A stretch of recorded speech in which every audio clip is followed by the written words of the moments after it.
Hello, everyone, and welcome back to another edition of Return Missionary Next Chapters podcast. I'm your host, Sid Bassett. What do you do as a small business owner when you're down to your last few pennies, your food truck engine just blew up, and the city tells you you're not allowed to sell seafood from a mobile unit anymore? If you're Isaac Hadley, you don't quit, you just reset. Isaac's journey from the North Shore of Oahu to Fort Worth, Texas is a story of extreme resilience. It's about a return missionary who realized that the same spirit that helped him knock on doors on his mission in California could help him build a restaurant business from an old 1970 ambulance to 10 thriving restaurants in the Dallas-Fort Worth area. Today, we dive into the next chapters of a man who proved that sometimes the best business plan is simply not giving up. On a personal note, I know Isaac through his family. His father, Dave, spent many years in my childhood home in Houston, Texas. Dave attended Texas Tech University as a student athlete and in time joined the Church of Jesus Christ of Latter-day Saints. Like Isaac, Dave tackled his next chapters with faith, hard work, and extreme perseverance. I absolutely love the Hadley family. Isaac, welcome to the show. Thank you very much. Excited to be here. So before your mission, you attended school in Hawaii, and as a student athlete, I guess you played tennis and cross country. What led you to wanting to serve a mission? I know many athletes can struggle with that decision. Yeah, it wasn't much of a struggle for me. It's something I always wanted to do. My dad, he was a convert to the church that just never lost his fire. And he did a great job of just sharing. He just was always excited about every aspect of the gospel. Just, it was a huge part of our childhood, just church history trips. I don't know. He always shared his conversion story over and over. That was a big part of all of our childhood, and him just teaching us the gospel and how to live it was his conversion story. I don't know. And so, yeah, I just always had it was never a question for me to serve a mission. I always had a big excitement to do it ever since I was a little kid. Wow. Knowing, your father, Dave, and in the intro, I kind of covered some of this, but it's really phenomenal to hear you talk like that about him because, from my very earliest of years as a bratty teenager, I can hear your dad talking about Catholicism and things and why it is the only way forward. And then to hear him after his conversion to sort of change that way, it's amazing. Okay, well, we're going to spend the most of our time on you, though. So here we go. We fast forward. You served your mission in Fresno. What were those first few days, months, even years like as you returned home from your mission? I assume you went straight home to, where was it, to Dallas or Houston or Fort Worth? Where were you at that time? Yeah, straight home to Fort Worth, and I was only home for a month and a half, and then right when I got home, I think, it was just after Thanksgiving, and yeah, it was tough. I got home. I was home for just a little bit, and then went off to school in Hawaii. And I do remember visiting my brother. My brother was going to school in Provo, and I remember taking a road trip with a friend because I hadn't seen him for a while because our missions overlapped. So it had been a little over 3 years since we've seen each other. So I went to go see him with a friend, and I remember running into it. This was maybe 3 weeks after I'd been home, and I ran into a missionary from my mission in Provo that had been home for maybe a year. It was Elder Cook. I remember running into him just on the sidewalk, walking up to my brother's apartment to see him for the first time. And I was like, oh my gosh, hey, Elder Cook. He was like, oh, Elder Hadley. And I said, hey, I've only been home for 3 weeks, but it is really hard. And he said, yeah, it never really gets easier. And he was like, yeah, it stinks getting home, man. The mission was great. And I was like, yeah, it was awesome. And he's like, yeah, it doesn't get any easier. I just thought that was a funny little interaction, but it was a struggle for me. I don't know. I was one of those missionaries that wore their suit because it's all I knew, the last 2 years. And I felt like it was the new me. And I remember my mom was taking my sister somewhere, and she said, she's like, Isaac, do you want to come with? I was like, sure, yeah. And my sister was downstairs. She was like, Mom, no, he's going to wear his suit. Just at least make him change. And I was, yeah, I mean, I wasn't embarrassed about it. It didn't hurt my feelings. I was like, "Hey, this is me. Life, take it or leave it." She was like, "I'll leave it. You stay home unless you're gonna change your clothes." But but yeah, it was. I remember it being a struggle for sure. Wow, I love that. And, it sort of brings back memories of my own return and that new me, and sort of the zeal. So let me ask you this.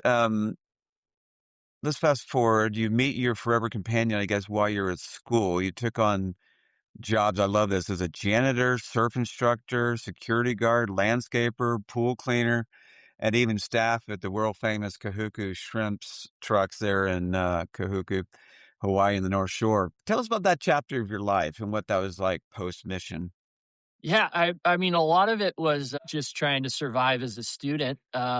I had a partial scholarship for tennis, and so that helped me out. But well, the rest of it, I was just trying not to take out loans, and so I was just working as much as I could to make rent and to pay tuition. But a lot of it as well was I don't know, I get bored of things.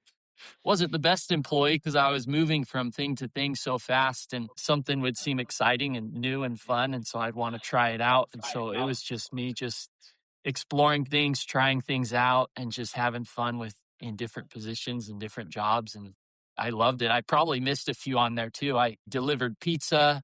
I also worked for housing for the university that I attended. There was a lot of things in there. I probably am missing some now, just reminiscing on it. And the one that strikes me as a kid who grows up in Texas is a surf instructor. That really grabbed me. I love that. Yeah, that was a really fun one. So, okay, as we move forward, how did your time as a missionary help you sort of develop the ability to talk to just anyone? So, how did your mission sort of journey help you to do that? And then kind of set the foundation with your customer service and now as a business leader and influencer. Oh man, I mean, yeah, as a missionary, I mean, we were in. I had the best mission president, in my opinion. Yeah, just always encouraged to talk to everybody. That was part of our duty. Talk, everyone in your path. They're there for a reason. And that is uncomfortable, and I think it comes naturally to some. Definitely didn't come naturally to me. I've never considered myself particularly witty. I think quite the opposite, actually. But just yeah, just I felt like it was my duty. I took that seriously. Anything my mission president would say, I took it very seriously, and so I took talking to everybody as my duty. That they were in my path for a reason, and so however awkward it was, I would talk to them. And I feel like even so now, I feel like I've lost a lot of that talent to just be able to talk to anybody. But I don't know. I still try, I guess. I don't think of myself particularly as naturally social. It's something that I feel like I have to. I'm still learning, and I learned on my mission, and it just I don't know. I guess it just made me realize that I don't know. It's not that bad. It's just talking to people, getting out of my comfort zone, and I just feel like you can never have enough friends. The more you get to know just about anybody, everybody I feel like I've gotten to know truly, I've learned to love and really respect and admire, and think that kind of started on my mission. I really appreciate you bringing that up. It's interesting. Many of our listeners, when I served as a mission leader, I kind of was waiting for that talk, about baptize, baptize, baptize, and I know that sometimes people get this idea that a missionary, their whole purpose is just to invite or to baptize everyone they meet. But the purpose of a missionary really is just to invite everyone to come into Christ. And that, you learned that pretty early on that you were willing to talk to anyone, invite anyone and everyone. And it sounds like that sort of helped you also as you moved into this next chapter of your life. So you had some conversations. I remember you saying that you had a partner and there was one day it was a sink full of shrimp shells. When did it go from it would be really cool if to sort of the spiritual prompting to move back to Texas and actually begin the dream?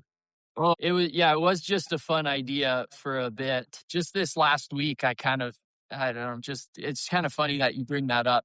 just because I was thinking of my dad and how often he shared his conversion story with us children. And I don't know, when I think of my parents, I know a lot of people think of what they can do better as a parent. I'm the opposite. I think of, man, if I can be half as good as my parents were, I think my kids will turn out okay. And so I was just thinking of ways I could share, I could do better with scripture studies in my children. And I thought of my decision to start Coco Shrimp as, at first I thought of prayer. I was like, we need to review prayers with my kids. Our prayers are subpar in the Hadley home right now. And so I thought of that prayer as an example that I could share with them, because my kids love Coco Shrimp. They love the business, the stickers, the logo, the shirts, the food, love everything about it.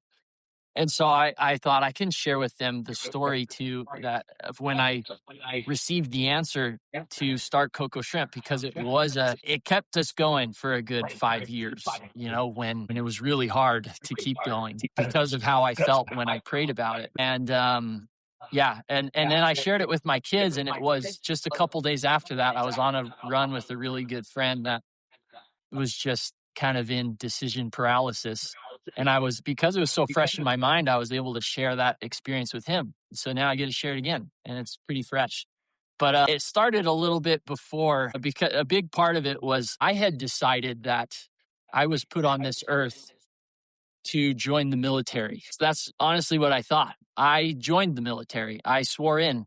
But I had made a deal with my recruiter that he would, if I didn't make it, I thought my purpose was to join the Air Force and do pararescue, specifically pararescue.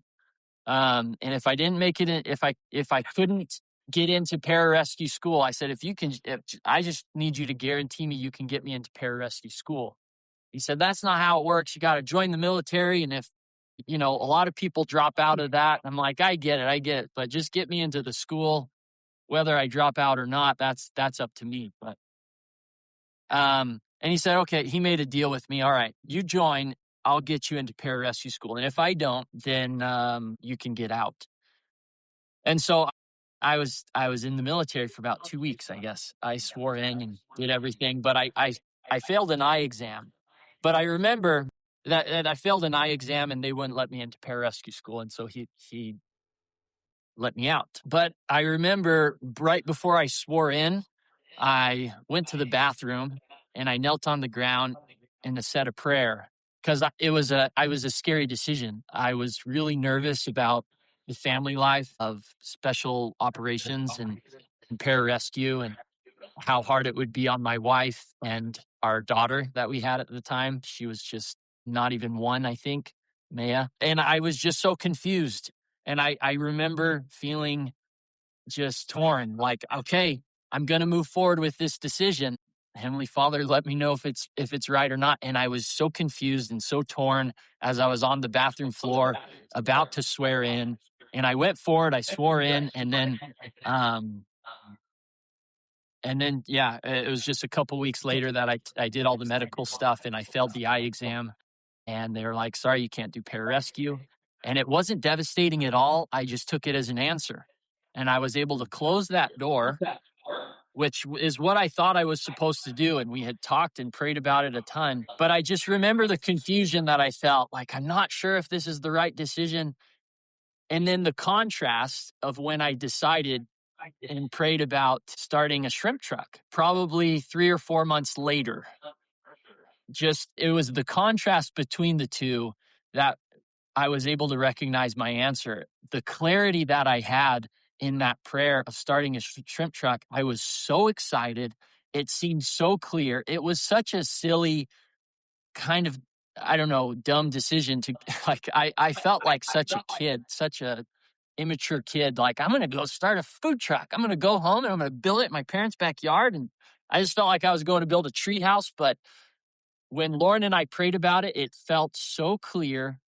And I felt so good. And I knew it was an answer to a prayer just because of the clarity that I had in my mind. And I was just comparing it to the scripture in the Doctrine and Covenants that talks about stupor of thought. And I was able to recognize how Heavenly Father was answering my prayers the whole time and was guiding me and preparing me the whole time. And I needed that door to be closed to pararescue for me to run, full speed in the other direction. But yeah, that was a huge moment because it you know you could fast forward 5 years later when we still weren't paying ourselves. We were just kind of living, just mooching off my parents, living in one bedroom with 4 kids, and we were barely scraping by, and we had a sit down with the whole family, and it was my wife and my sister because they had joined the company at that point, and my brother-in-law and our families, and we were like, look, okay, here's our bank accounts, and here's where the business is at. We've spent 5 years doing this, sacrificing, living with our parents, and we have nothing to show for it. And I shared with them that prayer that I had, that Lauren and I had, and I said it was so clear. I said let's just go, let's keep going. That kind of kept us going. And but yeah, so that was a very important decision, and I'm not very good at making decisions, but it's one of my worst qualities, I would say. I'm very indecisive when it comes to anything. But that was very clear. And it was only clear because I was able to contrast it to the prayer that I had about joining the military on that bathroom floor before I swore in. What a beautiful story, and what a way to teach your children. I'm glad you shared that story like your dad used to always share stories with you. It's somewhat ironic that it was your vision failing that actually gave you the greatest clarity because of that prayer you had on the bathroom floor. I didn't know that. That's a great story. And I appreciate you sharing that with our listeners because there's a lot of them out here that want to hear why did I go that direction? What was the point? Why did I sign up for this? And then all of a sudden have a pivot in another direction. But when you feel that clarity, when you to your heart know this is right, it gives you courage. It really does. Of course, that segues into this part of your chapters of life. Now you're going in the backyard, put together this shrimp truck, the dream. Then the engine blows out, the shrimp spoils, and your city inspectors say, you failed an inspection. Do you ever feel like you're being sort of punished by following the plan? And despite everything you're doing, tell us about that. No, I never had the thought that I was being punished, never. But I don't know, that kind of stuff really, it was very frustrating at the time, of course, and it definitely lit a fire under me. It just but I don't know. And I remember, my brother-in-law joined on with me, and through a lot of those hard times when it would get harder. And yeah, what you're referencing is the first time I was trying to open for the first day, and yeah, had literally dumped all of my money into this food truck and then some, maxed out credit cards, which wasn't a lot. The credit cards wouldn't let me have too big of a limit to max out, but I maxed out what I could. And I did that in buying my first shipment of shrimp that was, spoiling because I couldn't keep it cold. And it was, the engine blew up. So had to literally on my way to get my inspection. I don't know. People talk about engines blowing up. It literally blew up. It threw one cylinder through the top of the hood and a piston through the top and a piston through the oil pan on the bottom. And so I got to learn a lot about engines because, just people placed in my life. Man, it's incredible. Just like, it's not like I did it through sheer determination. There was just so many people put in my life that helped us along the way. And I remember running into an old family friend at church. Um, Man, I was deep into Coco Shrimp. We had started our first restaurant, and it was one of my best friend's moms who makes the best chocolate chip cookies in the world, hands down. I'll argue that to anybody. Sister Thomas. She said, and this it kind of caught me off guard. It was in the hallway at church, and she said, "Man, having started this business, have you been able to just see the Lord's hand in your life, like, so recognizably and so much? And it kinda caught me off guard because I was like, "How did you know?" Type of a thing, like, I don't know, just a lot of people go in a lot of different directions in life, and that was my first time seeing her, and I think probably 4 or 5 years, and for her to just so confidently say to me in the hallway of the church, like, "Wow, were you able to have you been able to recognize the Lord's hand in your life every step of the way?" And I just thought, "Abs exactly, yes, like, how did you know?"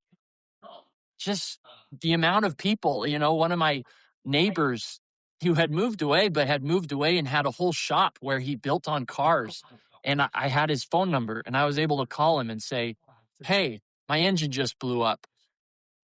What do I do?" He's like, "Well, you're going to need a new engine. Here's where to get it. Meet me at my shop and I'll help you put it in." And within a week, we had a new engine in that food truck.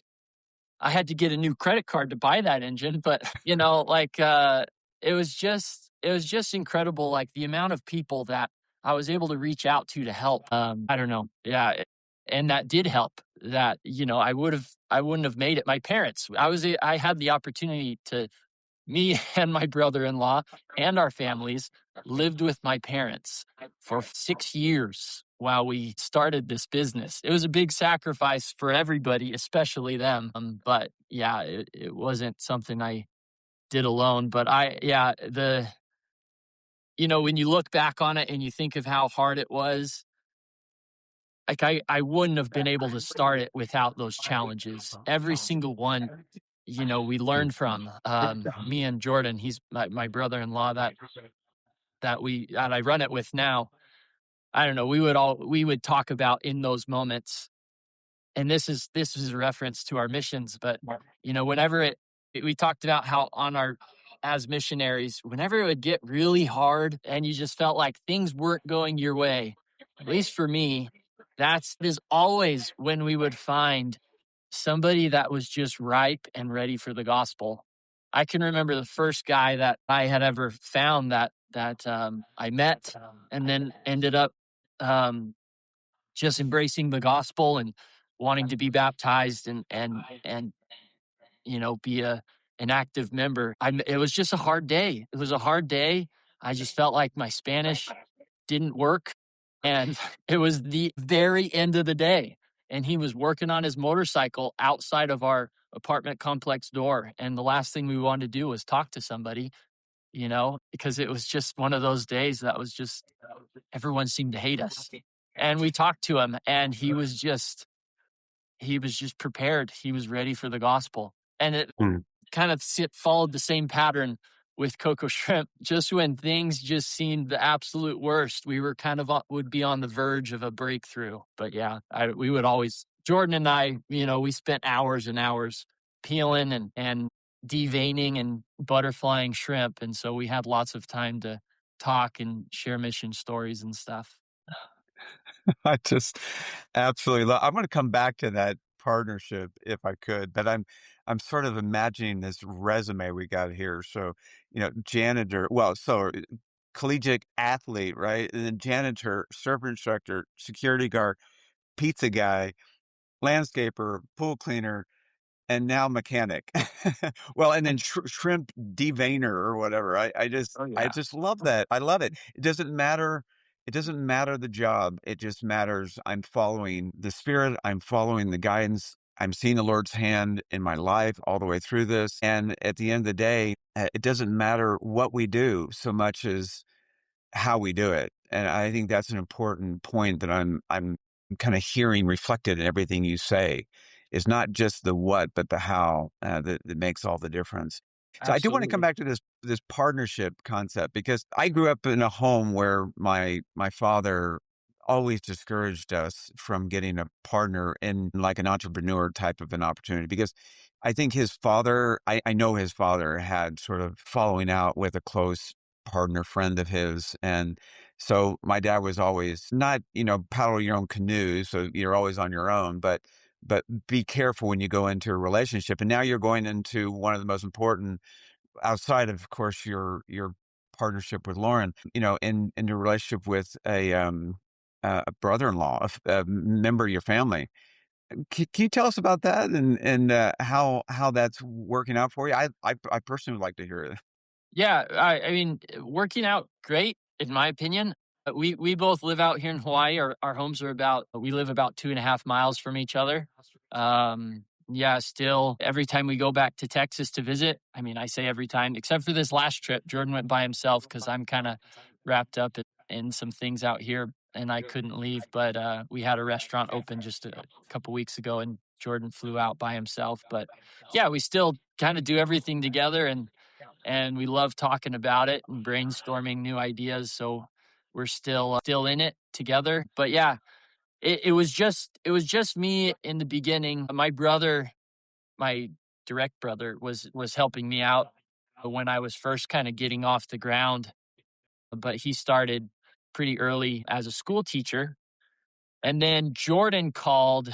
Jordan is my brother-in-law, my younger sister's husband. I would always say, "Hey, if you ever want to come do the shrimp truck thing with me, I'm doing it. Like let's make it a family affair. If you ever want to join in." And then I was kind of in it for about 3 months when he called and he said, "Isaac, how serious are you about inviting me to join?" And I was like, "Oh man, I'm dead serious. However, caveat, here's my numbers. I'm not making money right now. Like, just want that to be crystal clear. Like, if you want to join, it's at your own risk." Like, I remember telling him, like, I'm risking my own family. Like, I don't care about money really.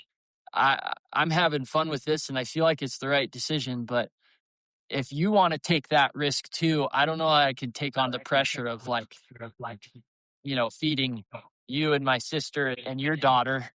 And he said, no, yeah, that's on me. But I think like putting our heads together, I think we can figure this out. We had sold that's a job I kind of forgot to mention. We had sold pest control together.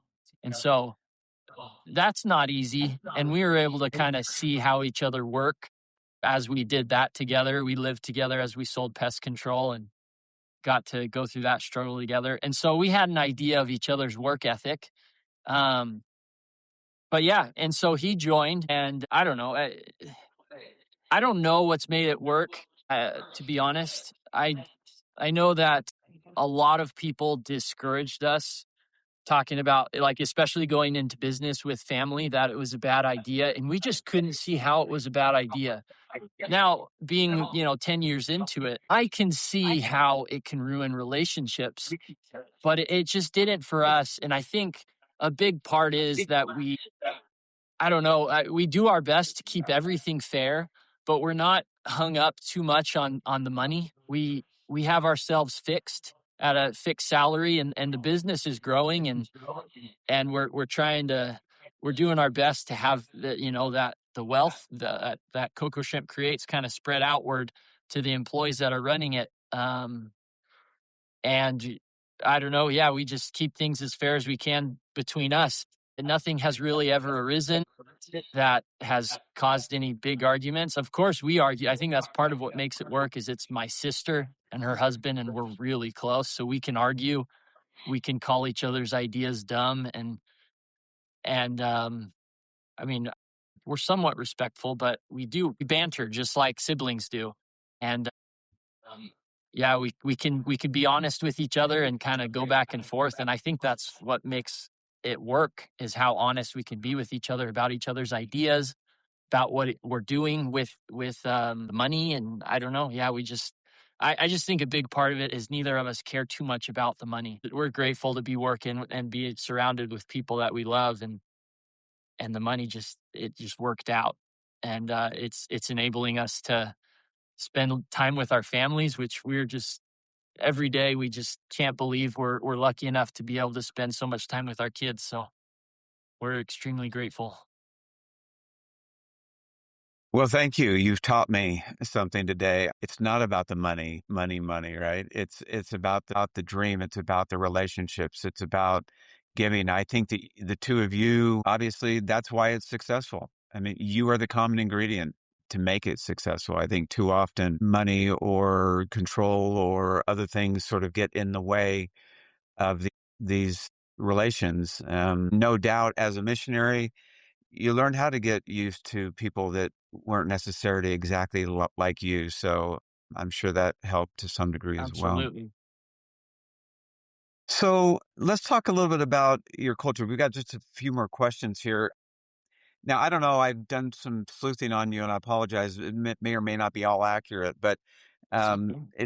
it feels like you've built a culture on living big and finding joy and happiness. Tell us about that.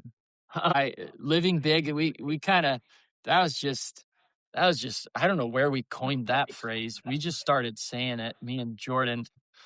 We've always admired. I feel like that's where that came from. We admired athletes, particularly a company of athletes. Red Bull has athletes that they're big wave surfers, some of the best backcountry snowboarders, you name it. When it comes to kind of extreme sports and athletes, but we always liked their athletes and just kind of the stuff they did. They just didn't seem to have fear. And so I think that's where that phrase came from. Live big is just go for it. Don't be scared of the outcome. And so that was I don't know what we were trying to do with that. Maybe some branding. I don't even remember. But yeah, I definitely enjoy I enjoy struggles. I always tell my kids because they're not as big on camping as I am, and so I drag them camping. My youngest loves camping, but other than that, I've kind of made them hate it somehow. But I always tell them my favorite camp out. A camp out isn't a camp out till things start going wrong. Whether you forgot something key, or there's a huge rainstorm or weather storm or tornado storm that hits while you're camping. When things go wrong, that's when it becomes really fun and you make memories. And we definitely lived by that with Coco Shrimp because man, you could just pick any year and I could start going off of things that went wrong, but that's what made it so fun. Yeah, and it was great just having my brother-in-law Jordan. We were always kind of sharing it together with our wives, and so we were always able to laugh at it. But I don't know. I do believe it. I only enjoy things that I feel like require a lot of discipline and struggle because I don't know. I think that's what makes life fun is the struggle of life. It's how you learn, and I don't know. I don't know. I don't think I ever developed that. Maybe I did, but I love my mission so much.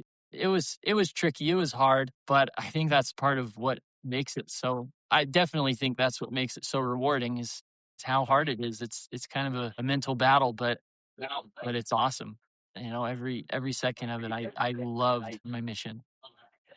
It's interesting. I mean, that there's a lot of phrases coined around this. The idea that in your biggest struggles, you find your greatest joys or happiness or growth, right? There's no growth in the comfort zone, so to speak. And to see it live out in your life and that with your compadre, Jordan, that's beautiful. I really appreciate that. And I know our listeners will as well. I can't help but think about, and often, their motto is to keep it weird.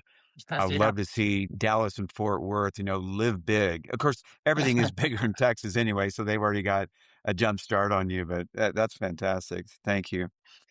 So, as we conclude this discussion, a couple more questions. What would you tell your listeners who are toying with the idea or in the midst of starting their own gig, right? They want to live that dream. They want to start their own business. With some perspective now, the number of years you've been at this, what advice would you offer? Hmm. What advice? I mean, the first thing I can think of, and I know this is, I don't know what this is, but I would just say, go for it. Just do it. Try things out. Explore. I know, if I were gonna do it all over again at this stage in my life, where my kids are at, I don't think I would do it again. I don't know if it would be worth the time commitment and struggle that we went through with how involved I want to be in my kids' lives now. It worked out then, and I'm so grateful for it. And I had so much energy for it. I have tons of energy now, but I'm not saying I don't have the energy for it. But if things didn't work out, I think part of the reason why I was able to keep going and is I was okay if it didn't work out. I would have been totally fine if it didn't work out. I admire so many people. I see my brother as a school teacher, and I see how I don't know, fulfilled and happy he is with that job. And I could have gone that route and been great, been super happy. I think I could still be a surf instructor. And I took a lot of pride and loved that job, just being able to immerse myself in the job and call myself a surf instructor and take it, it became my personal responsibility and joy and pride to give people their first wave, and make sure that their first time surfing was an enjoyable experience. And I took it seriously. I can't say I did that for all my jobs. I was an awful employee for a lot of my life. And sometime in college, I made the switch that, if I take pride in my work, it's more fun for me. And I think my employer enjoys it a lot more. The customers enjoy it a lot more. And I think you can just do anything as long as you take pride in it. It doesn't matter what it is. And so I don't know. Yeah, I've just thought that a lot lately. Yeah, just I guess not being so wrapped up in the success of things, just enjoying the journey, enjoying what you do. If the opportunity or the idea to start your own business isn't there, I don't think you should stress out about, wanting to be your own boss and start your own business. I think you can, I don't know. Yeah, just try things out. And if an idea comes up along the way that you think, you can contribute something to society or you think it's a good idea, then pursue it. But I don't know. If not, continue to find joy in the journey and find joy in what's in front of you. That's where I found the most joy is just taking pride in my work as I go. No matter what it is, even if it's, I still have the ambition. I tell my kids this. I tell a lot of people this. I'm gonna work the drive-thru at McDonald's in the very near future.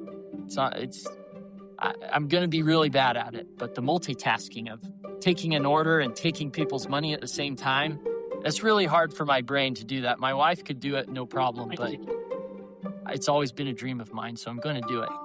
Maybe this summer, maybe next, but I don't know if I answered your question. I kind of forget what it is now. No, I love the answer. And it's, you started off with go for it, right? And take it seriously, but don't take yourself too seriously. And choose joy. It doesn't matter what you're doing. If you're a surf instructor, if you're a teacher, if you're in the military, it doesn't really matter so long as you choose joy and continue to follow those promptings. I think that's absolutely the best advice you can offer. Now, before we close, I got to tell our listeners, they won't see this, but I see this. You can hear the roosters. I hope that when this gets produced that the roosters stay in this, because I would hate to lose that. But I'm looking at this beautiful green, luscious mountains. It's just gorgeous. So I don't know what living big is exactly, but I hope it has that view as I live it. All right, Isaac, thank you. Give my best to your family, and we'll talk to you soon. Sounds great. Thank you very much. This was fun.